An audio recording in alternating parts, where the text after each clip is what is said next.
Part 4, The Stockade, Chapter 16. Narrative continued by the doctor, how the ship was abandoned. It was about 1:30, 3 bells in the sea phrase, that the two boats went ashore from the Hispaniola. The captain, the squire, and I were talking matters over in the cabin. Had there been a breath of wind, we should have fallen on the 6 mutineers who were left aboard. Within us slipped our cable, and away to sea. But the wind was waiting, and to complete our helplessness, down came Hunter with the news that Jim Hawkins had slipped into a boat, and was gone ashore with the rest. It never occurred to us to doubt Jim Hawkins, but we were alarmed for his safety. With the men in the temper they were in, it seemed an even chance if we could see the lad again. We ran on deck. The pitch was building in the seams. The nasty stench of the place turned me sick. If ever a man smelled fever and dysentery, it was that abominable anchorage. The 6 scrunders were sitting grumbling under a sail in the forecastle. Ashore we could see the gigs made fast, and a man sitting in each. Hard were the rivers run in. One of them was whistling Lili Bulero.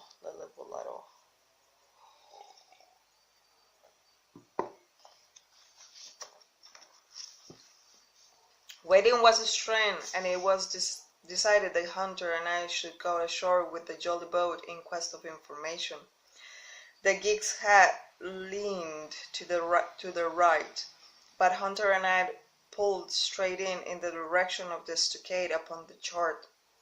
The two were left guarding their boat, seemed in a bustle at our appearance. Lili Bulero stopped off, and I could see the pair discussing what they ought to do.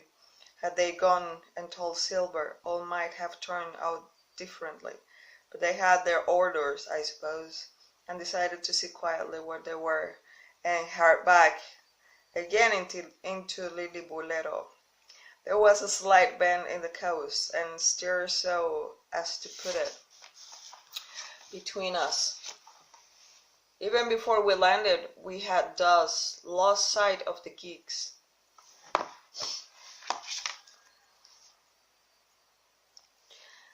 I jumped out, and I came near running as I dust, with a big silk handkerchief under my head for coolness' sake, and a brace of pistols ready primed for safety.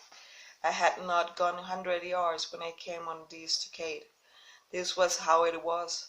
A spring of clear water rose almost on the top of the knoll. Well, on the knoll. And enclosed at the spring they had clapped a stout long house, fit to hold 20 people on a pitch, and a loophole for a stout log house, fit to hold 20 people on a pitch, and a loophole for musketry in every side. All around this they had cleared a wide space, and then the thing was completed by a paling 6 feet high, without a door or opening too strong to pull down without time and labor, and too open to shelter the besiegers. The people in the log house had them in a very way. They stood quiet in shelter and shot the others like partridges. All they wanted was a good watch and food, for short or a complete surprise they might have held the place against a regiment. What particularly took my fancy was the spring, for though we had a good enough place of it in the cabin of the Hispaniola, with plenty of arms and ammunition, and things to eat and excellent wines, there had been one thing overlooked: we had no water. I was thinking this over when there came ringing over the island the cry of a man at the point of death. I was not new to the violent death. I have served His Royal Highness the Duke of Cumberland, and got a wound myself at Fontenoy. but I know my pulse went dot and carry on. Jim Hawkins is gone, was my first thought.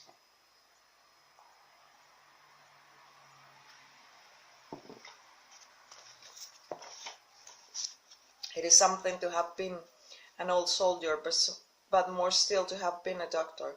There is no time to dilly-dally in our work, and so now I made up my mind instantly, and with no time lost returned to the shore and jumped on board the jolly boat. By good fortune Hunter pulled a good oar. We made the water fly, and the boat was soon alongside, and I aboard the schooner. I found them all shaken, as was natural. The squire was sitting down, as white as sheet, thinking of the harm he had led us to, the good soul, and one of sick forecastle hands was little better. There's a man, says the captain, Smollett, nodding towards him, new to his work. He came nigh fainting, doctor, when he heard the cry. Another touch of the rudder, and that man will join us. I told my plan to the captain, and between us we settled on the details of its accomplishment. We put old Redruth in the gallery between the cabin and the forecastle with three or four loaded muskets and a mattress for protection. Hunter brought the boat round under the stern port, and Joyce and I set to work loading her with powder, tins, muskets, bags of biscuits, kegs of pork, and a cask of cognac, and my invaluable medicine chest. In the meantime, the squire and the captain stayed on deck, and the latter hailed the coxswain, who was the principal man aboard. "Mr. Hans," he said, "here are two of us with a brace of pistols each. If any of you six make a signal of any description, that's man's dead." They were a good deal taken aback, and after a little consultation, one and all tumbled down the fore companion, thinking, no doubt, to take us on the rear. But when they saw Redruth waiting for them in the sparred gallery, they went about ship at once, and a head popped out again on deck. "Down, dog!" cries the captain. And the head popped back again, and we heard no more for the time of these 6 very faint-hearted seamen.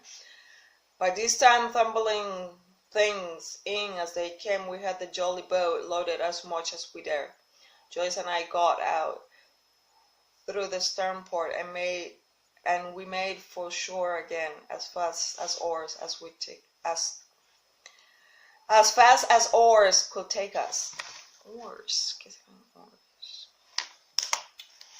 The second triumphantly arose the watchers alongside. Lilibero was dropped again, and just before we lost sight of them behind the little point, one of them whipped ashore and disappeared. I had half a mind to change my plan and destroy their boats, but I feared that Silver had the others, and the others might be close at hand, and all might be very well be lost by trying for too much. We had soon touched land in the same place as before, and set to provision the blockhouse. All three made the first journey, heavily laden, and tossed our stores over the palisade. Then, leaving Joyce to guard them, one man to be sure, but with half-dozen muskets.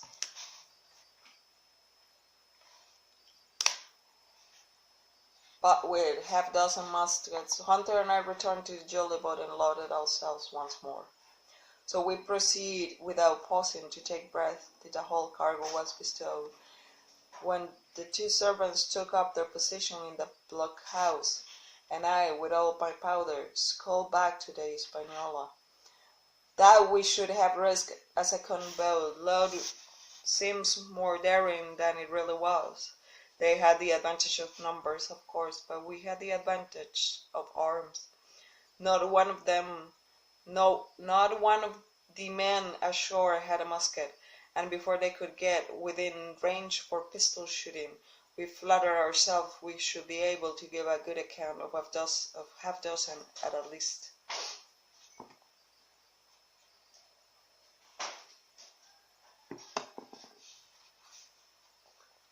The squire was waiting for me at the stern window, all of his faintness gone from him.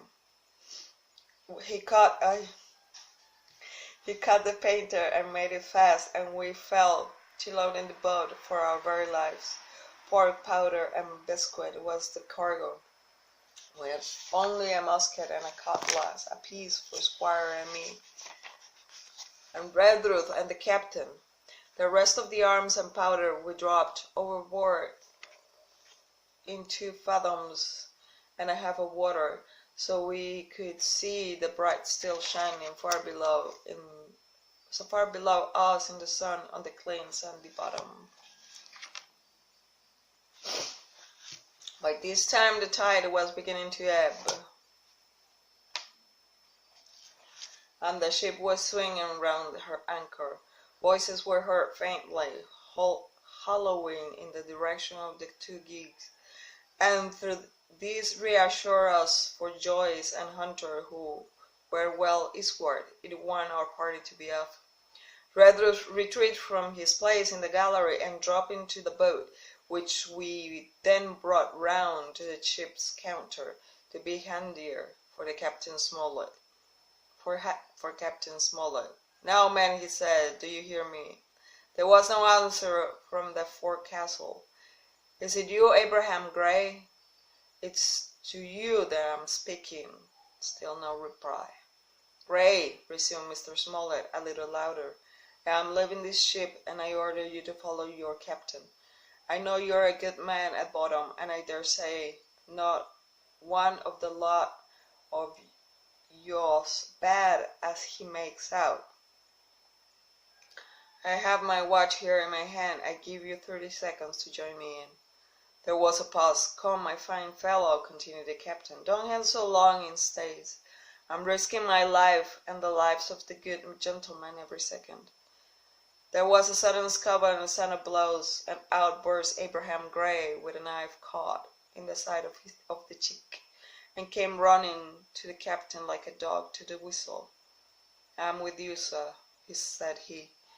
And the next moment he and the captain had dropped aboard of us, and we had shoved off and given away. We were cleared out of the ship, but not yet ashore in our stockade.